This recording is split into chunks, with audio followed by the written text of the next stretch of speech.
13 अप्रैल से पीटीआई पशीन से एक मरतबा एहतजाजी रैलियों को सिलसिला शुरू करने जा रही है। आपने एक अपोजिशन का एक ग्रैंड अलायंस भी बना के आगे बढ़ रहे हैं।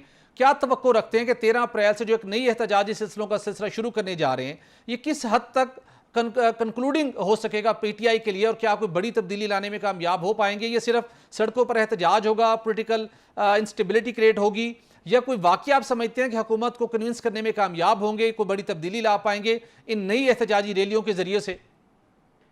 जी बिल्कुल जी, मैं तो बड़ा होपफुल हूँ। रीज़न बीइंग के हमने माजी करीब में, माजी बाईद की बात नहीं कर रहा हूँ, हमने देखा कि हमारी गवर्नमेंट जब थी तो बिलावल भुट्टो साहब कराची से चलते चलते इस्लामाबाद तक आए और एक बड़ा स्लोगन लेकर आए वो कि जी महंगाई है, ये है, वो है।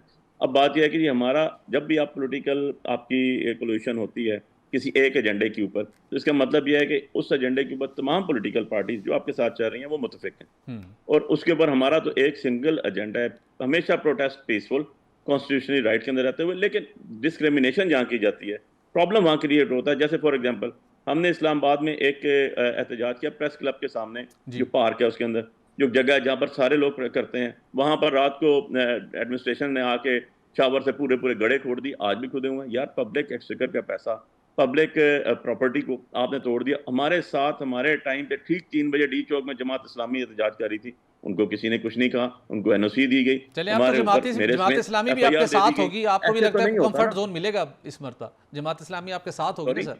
मैंने कहा इस मरतबा तो जमात इस्लामी भी आपके साथ होगी, अगरचे कि जेयूआई के साथ अभी भी आपका ट्रस्ट डेफिसिट मौजूद है, लेकिन जब इन एहतजाजों के दौरान जो आप रैली स्टार्ट करने जा रहे हैं तो जमात इस्लामी भी साथ होगी, शायद उनकी वजह से इस मरतबा आपको एक कंफर्ट जोन मिल जाए कि आप आइए, आप भी पुरअमन एहतजाजी रैली निकालिए, कोई आपको नहीं रोकेगा।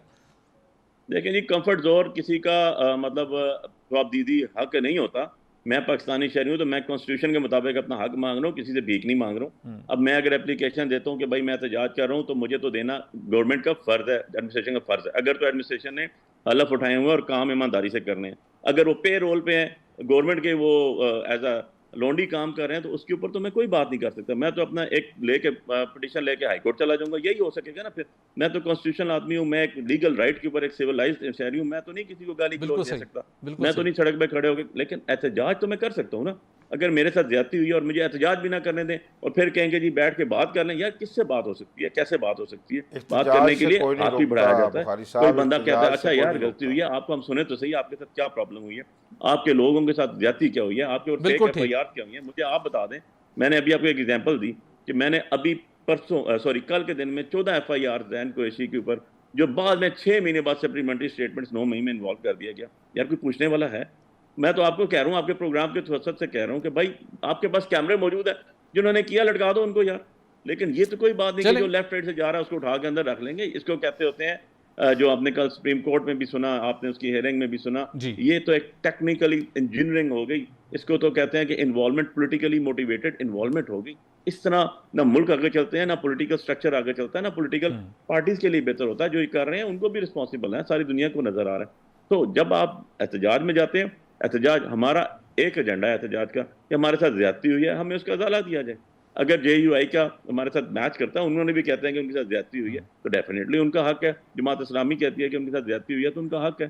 ठीक है, इसमें तो कोई सेकंड ओपिनियन वाली तो बात ही नहीं। बिल्कुल ठीक, कोई सेकंड ओपिनियन नहीं है। बुखारी साहब आपने वक्त दिया, जी कंक्लूड कीजिएगा। एग्जांपल दे तो लास्टली कि मरियम ने वोट को इज्जत दो, मियां साहब और वो यहाँ से निकले, पूरे सड़कों पे जाते रहे, आगे लाहौर तक जाते रहे, उन्होंने सिटिंग जर्नल, सिटिंग जजेस के नाम भी लिए। यार किसी ने कभी कुछ सोचा है कि यार हम में से तो किसी ने किसी सिटिंग बंदे का कोई नाम नहीं लिया? सजाएं भी तो भुगती है उन्होंने, ये भूल जाते हैं आप। बुखारी साहब आधा सच बयान करते हैं, उन्होंने नाम लिए, उन्होंने आर्मी चीफ का नाम लिया, तो आज मियां साहब किधर हैं? वो जो एमएनए बने हुए हैं, मेरी बात में बैठे हुए हैं मरी में, वो नहीं बने ना वज़ीर आज़म, वो तो वज़ीर आज़म निकल गए वाला, वो तो वज़ीर आज़म बनने के लिए आए थे, रहकर आ गए। उनकी तो क्या पेश किया था, उन्होंने कहा था वो बनेंगे। तो जिसने जो बोया है बुखारी साहब, उसने काटना है। आप भी ध्यान से वो चीजें बोएं जो कल को काट सकें हजरत। सर बिल्कुल यही बात है, मैं तो इस चीज पे कन्विंस हूँ कि जो इंसान बोता है वही काटता है। ये नहीं हो सकता कि आप मकई बोएं और गंदम काट दें।